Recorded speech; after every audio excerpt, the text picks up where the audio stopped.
Hello everyone and welcome into Coach Craig's Sports. This is the CFL DFS video for week number 1. So if you're joining me for the very first time, this is how I'll be doing. I'll be going through my spreadsheet, kind of talking through each player that I find relevant for the slate overall.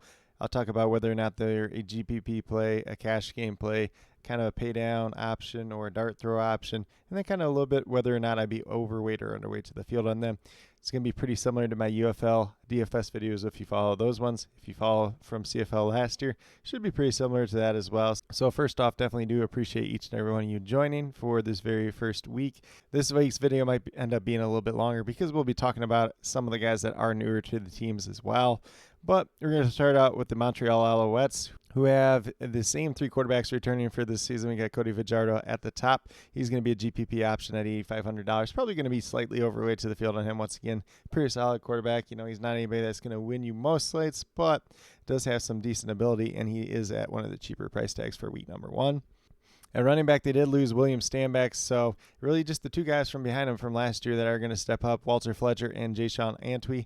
Walter Fletcher, for me, $4,800, looks like a cash game price at this point in time. And he's performed really well in the past in place of Stanback, so I would expect that to continue once again this year. If you want to take a shot at Antwi as kind of a pay-down option dart throw, if you really want to get there, you could definitely do that. But for me, myself personally, I'm going to be getting to a lot of Fletcher this week just in general. Not getting to the fullbacks, which is pretty much going to be the case on all these teams just in general. And then for the receiving options, Tyson Philpott, who was amazing down the stretch last year for this team, is only $2,500. So I'm going to consider him a cash game option. 2 notable injuries for wide receiver Reggie White Jr. and Shedler Furvis. Probably mispronouncing his name. They're both going to be out for week number 1. Not really sure how much they were going to factor in either way, though. At this point in time, obviously, Reggie White Jr. did have an impact on the team a couple years back now, but he did miss all last season. So we'll see what this team ultimately ends up looking like down the road.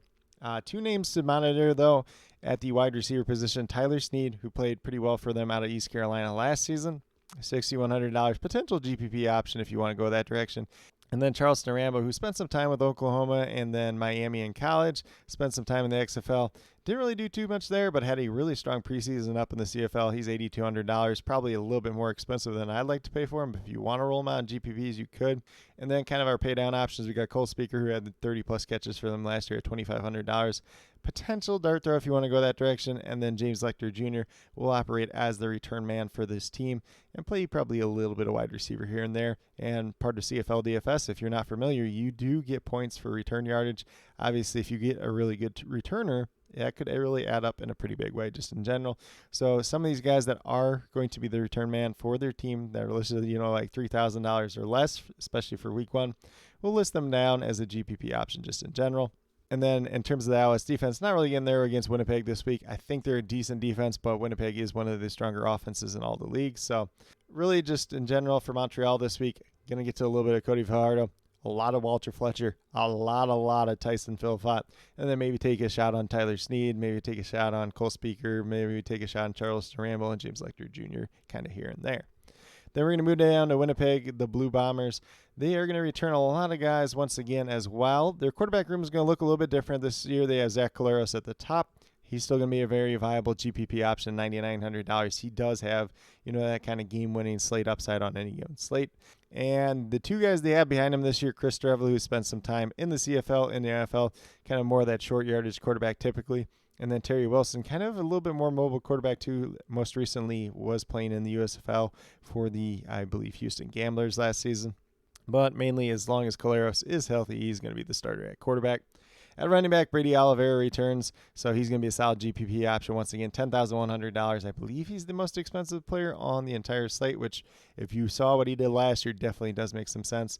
Probably going to be slightly underweight to the field on him, probably going to be in line with the field with Zach Collaros this week. Johnny Augustine behind him, probably not going to get too many touches. They do have a new fullback this year in Chris Ike. Don't really know too much about him, but he is new for this season. And then for their wide receivers, we're going to be mainly looking at the top 3 guys for this team once again. So we got Nick Naminsky, Kenny Lawler, and Dalton Shane, who all were very good for this team at times last year. So early in the year, it was kind of Dalton Shane. Then it was Kenny Lawler when he came back from, I believe, it was a little bit of a suspension. But he came back, and he was really good when he came back. And then late down in the season, Nick Naminsky did play a major role for the team. Do bring in a lot of other wide receivers here.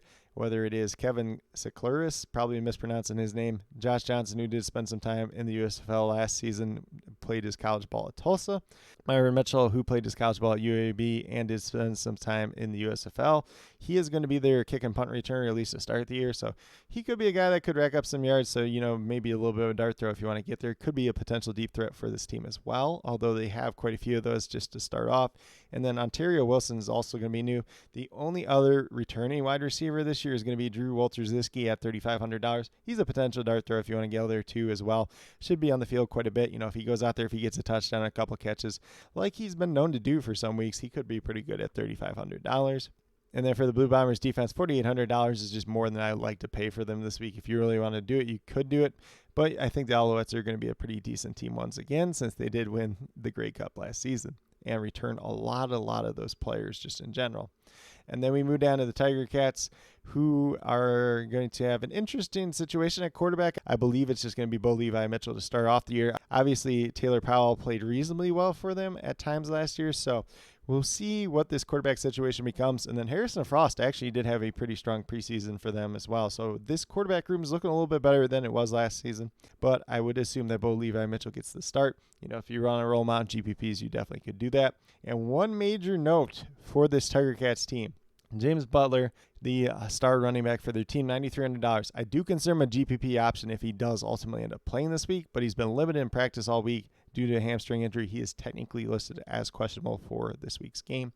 And if he's unable to go, we're looking at Greg Bell and Ante Litri, probably mispronouncing his name, but they are both going to be kind of dart throw options at $2,500 because they don't really have too much else there. Obviously, Anton Litri was the guy that was on the team last year. He had a couple touchdowns here and there. And then Greg Bell is kind of new to the team. I believe he played his ball at San Diego or San Diego State. And then we move down to the wide receiver room. This is a very, very new wide receiver room. So the only two guys that returned from last season, Tim White, their star wide receiver, $9,400. Going to be a solid GPP option. He's got really strong upside on any given slate. Obviously, a lot depends on that quarterback situation. And then Keandre Smith at $2,500. Probably going to be one of the slot backs for them this year. And I think he's kind of a pay down option this week just in general. All these other guys, kind of big question marks. Shamar Bridges got a little bit of run in the NFL preseason. I think it was with the Ravens.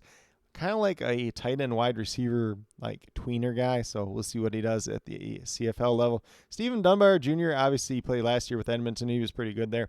If you really want to roll him out, you can. He did spend some time in the UFL with Houston, was recently cut, so hasn't been with this team for too long. We'll see how much that affects him. And then Luther, I don't even want to try to pronounce his last name. Same thing as last year, but he had some pretty good weeks last year. But he's been limited in practice all week due to an knee injury, but he's going to play. So we'll see how this all shakes out. And then there's O'Leary Orange and Robinson, also new to this team as well. O'Leary Orange, I believe, played with the Blue Bombers last year. Didn't really make much of an impact there. And then Robinson is pretty new to CFL, I do believe. And then last but not least, I have some interest in this Tiger Cats defense. I still don't think they're that great overall. $3,900, kind of more of a leverage play than anything. They're going against Calgary this week. If you get the bad Jake Meyer, could be a good week for them. But if you get the good Jake Meyer, it's probably going to be a bad week for this DST just in general. Then we're going to move down to that Stampeders team. So we got Jake Meyer at quarterback, $9,100. If you really want to go out there and play him, you definitely can. Obviously, he's got the good weeks, he's got the bad weeks. So kind of hoping that you hit the right week with him is kind of a major deal. And then the other quarterbacks, we got Tommy Stevens returning, Logan Bonner still here too. Technically, they have 4 quarterbacks listed as far as I can tell. Matthew Schlitz is the new one. He came over. He's been a pretty good backup for the CFL level, kind of starting some games here and there, but would assume that he's the primary backup. Tommy Stevens probably that short yardage quarterback just in general. And then Bonner's probably going to find his way over to the practice squad. I know they do have Kyle Van Treese, I believe, over on the practice squad as well. Then we're going to move down to running back with Dedrick Mills. I think he's going to be a sneaky play for week 1. Kind of a GPP option there. Probably be slightly overweight to the field on him, but looks like the majority of the backfield will be his. Obviously, you got Peyton Logan as well, who's probably going to do some kick returning. We'll see what their depth chart looks like as it does come out, probably tomorrow. BJ Emmons is also there, who had a pretty decent preseason. And obviously, he's a guy that's bounced around a little bit, been on some NFL practice squads, playing the XFL. So we'll see how he does, but he did have a really strong preseason, but don't expect too much from him. Their fullback, William Langley's, when I was looking at it, he's on the 6th game injured list, so probably not going to see him for quite a while. They did add Malik Henry back to the team, but technically he's on the 6-game injured list, but now he's going to be out for the season coming off a knee injury, and he was coming off a pretty major injury last season, so that is something that we don't like to see for him just in general. In terms of the wide receivers that I probably do have the most interest in, going to be Reggie Begelton, $9,100, their top wide receiver returning from last season. Obviously, he's been really good at CFL levels for multiple years. And then Mark and Michelle, $3,800, had some pretty good weeks for them last season.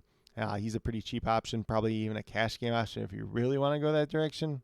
And then in terms of the other guys they got, Cam Eccles-Loopers comes over from the USFL. He's had a really, really strong preseason, so he's probably a GPP option too if you really want to go that direction. And then Jalen Philpott coming off injury, $2,500 dart throw if you really want to go that direction. They do return a lot of guys to this wide receiver room, but they add Cam Eccles-Looper. So it could be a little bit of a tricky situation to start off the year. Obviously, some of these other guys did have moments last year. Trey Dukes Odom, Colt Tucker had a couple of moments. And then there's also Clark Barnes. There's also Bryson John. There's also Tyson Middlemost, who those guys are a little bit banged up. Bryson John is going to be out for week number 1. For the Stampeders defense, $3,500. I consider them an interesting pay down option to start off this week. I don't think they're a bad defense. I don't think they're a good defense. I think they're just kind of middle of the pack, at least to start off the season. And the Tiger Cats, we'll see who starts that quarterback for them. I think ultimately it's going to be Levi Mitchell. And if he plays like he did last season, he was throwing a lot of interceptions. So it should be pretty good defense overall. Then we're going to move down to the Rough Riders. I do assume Trevor Harris starts at quarterback this week. Obviously, he had the leg injury last year, missed a lot of time, $7,900. Potential cash game option for this week overall.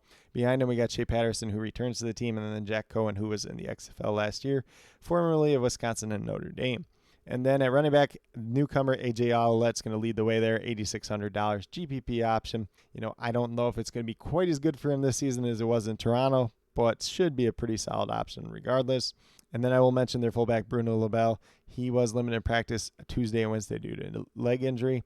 Their wide receiver here, I'm probably not even going to pronounce this guy's name, Duncan Boosby. He is on the 6-game injured list to start off the year, although he was just technically listed on the injury report still as did not participate in practice. They do return a lot of wide receivers, so that's kind of a common theme in the CFL this year. You're going to see a lot of guys returning. Mario Alford here, $2,500. GPP option, going to be that primary returner for them once again. Sean Bain Jr. had moments for them last season. Samuel Emilis did have some pretty strong moments for them last season as well, so I think he's an interesting paydown option.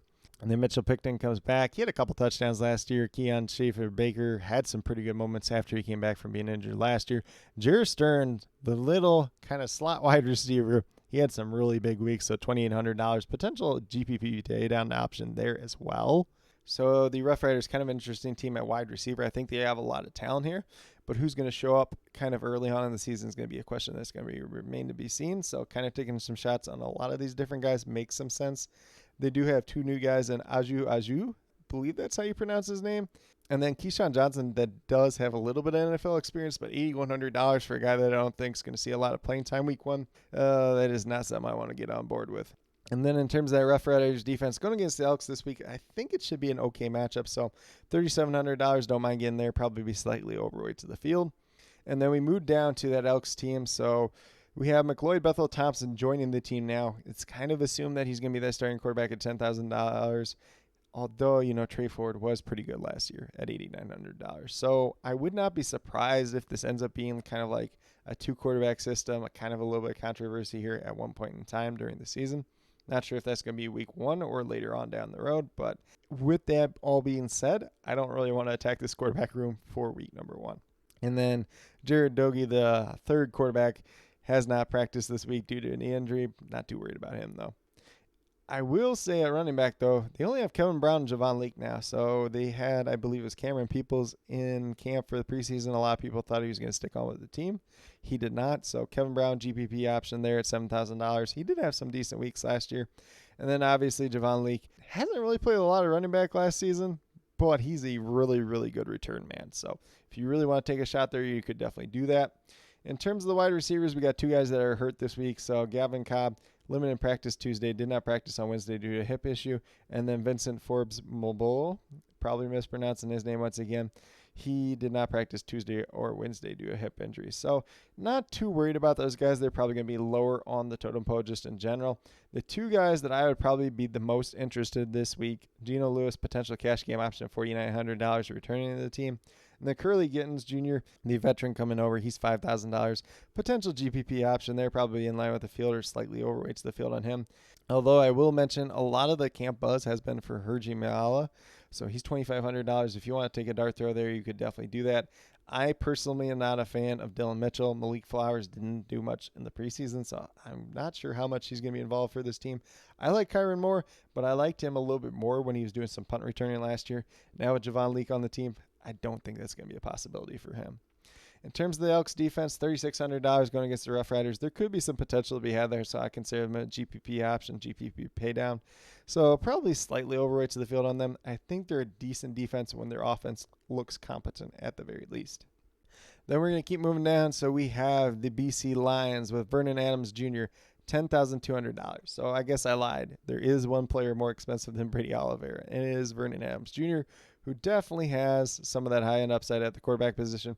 Probably going to be in line with the field or slightly overweight to the field on him. Obviously, the passing upside has a little bit of rushing upside at the same time as well. Behind him, we got Chase Bryce and Jake Dolegala. So they don't really have your traditional third quarterback that's going to be your short yardage guy. I guess maybe that's Jake Dolegala. Maybe it's Chase Bryce. I don't know at this point in time. I believe they had Dakota Prukop in camp too, but they cut him and then he signed on with the Elks. So who knows what that situation is going to look like? I really don't know at this point in time. At running back, they have William Stanback coming over now. He's going to be their primary running back, $6,700. And technically, he is the only running back listed on their roster. David Mackey, the fullback, returns. So if you really want to, William Stanback could be an interesting cash game option if you really want to go there at $6,700. Me personally, I'll be going to more Walter Fletcher, but I think Stanback does warrant some play, especially for week number 1. Keon Hatcher is technically listed on the slate, but he is on the 6-game IL. He's working his way back from injury.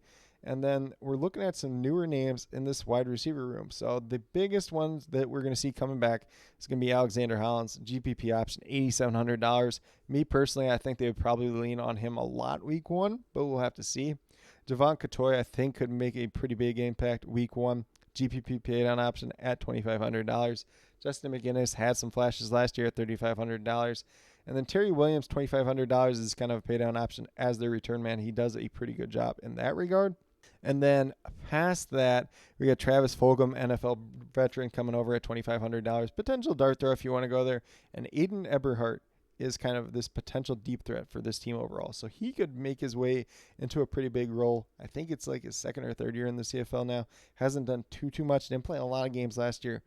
But with that opportunity being there, so there's no Lucky Whitehead, there's no Dominic Rhymes, and Keon Hatcher is hurt right now. So there is opportunities to be had for this BC team at that wide receiver position just in general. And then we move down to the Lions defense. I think they're a pretty decent defense. Once again, they're probably going to be one of the top 3 this year. So $4,200 going against Toronto Argonauts that may or may not have a quarterback situation on their hands. Could be a pretty good opportunity for them. So I would consider them a GPP option once again. Probably my favorite defense overall this week if I had to pick one. And then we move down to that Argonauts team. So Chad Kelly, the star quarterback for this team, is suspended until pretty much further notice. And Cameron Dukes is probably going to be the starter for week 1. I do assume Brian Scott and Nick Arbuckle are also there as well. But I don't mind Dukes' $9,700. Wish he was a little bit cheaper. I like the rushing upside that he could provide. But kind of the big question mark is how well is he going to do actually throwing the ball. We'll see what that looks like as the year moves along. We'll see what it looks like in week number 1. But I think he's a GPP option, probably in line with the field on him for week number 1 just in general. Running back position, Kadeem Carey comes over, $7,300. And he was pretty much injured like all last season, so I don't know what he's got left in the tank.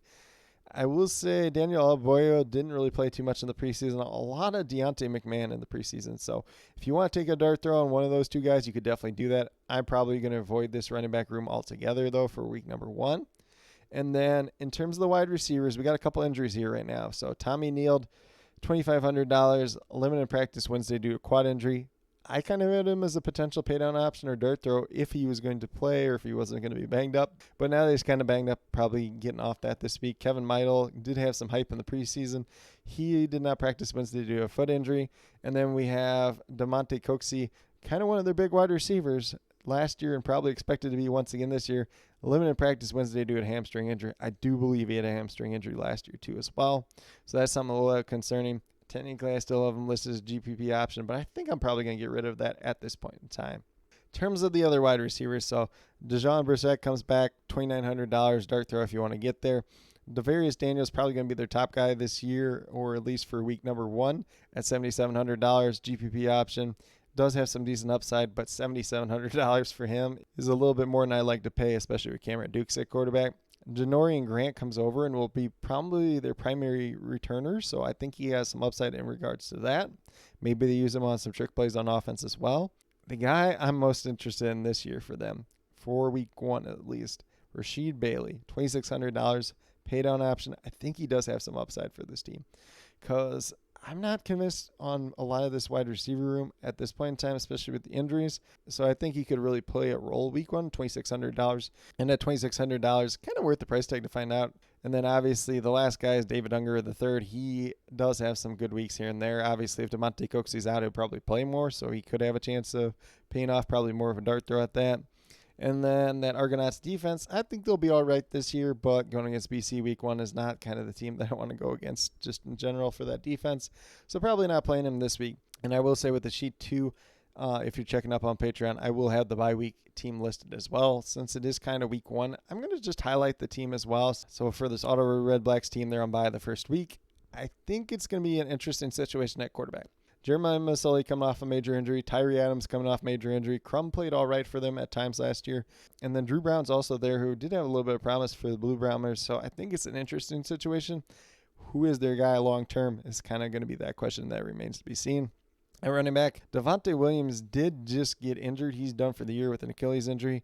So we're looking at Raquel Armstead probably being the main guy for them, the former NFL player who essentially lost his NFL career to a bad COVID scare. Hopefully he gets on the right track here. And then there's Amilcar Polk, who is, I believe, a second-year player, but didn't really do much for them last season. So that's going to be an interesting situation. They do return a ton of guys at wide receiver, though. So Jalen Eklund, Braylon Addison, Justin Hardy going to be like the main 3 there. Dominic Rhymes signed with the team coming over, so he's going to be a big factor for them. And then Khalil Pembleton had a really good preseason for them. So I would not be surprised if he works his way in a pretty big role as well. And then their Redblacks defense, I think they look pretty similar to last year, so they'll probably be middle of the pack once again. But with that being said, that's kind of the breakdown of my sheet for week number 1. As always, this sheet will be posted on my Patreon page. All the updates as the week moves along will be listed there as well. Obviously, with CFL, with the games kind of being staggered, you get the injury reports coming out for each team a little bit here and there, day by day. So that's why I wanted to make this video as late as I did, but I also want to have it out as early as possible so you guys have as much information and as access as possible. And then once again, if there's anything major, I'll leave it down in the comments below. But if you want more access to the sheet, definitely be sure to check out the Patreon page at patreon.com/CoachCraigSports. But with that being said, if you are brand new to my channel, checking out for the very first time, or have yet to subscribe, please consider doing so. Definitely would appreciate it. It helps to build the community that we're trying to build here at Coach Craig Sports, which is one that's truly for you, the viewers, helping you with your DFS. Right now we have MLB DFS in terms of the core pick videos Monday through Friday. We have this CFL DFS video that's going to be coming out every week. And with that being said, most weeks it's going to be coming out on Wednesday because a lot of times there's the Thursday games. There's going to be a couple weeks that will be coming out a little bit later than that. But just in general, it will be at least the day before the slate starts. So that's going to be the good rule of thumb for CFL DFS. And then for this week and for next week, I'll be putting out my UFL DFS video as well. So this week it's going to be for the first round of the playoffs. And then next week it will be for the UFL championship game.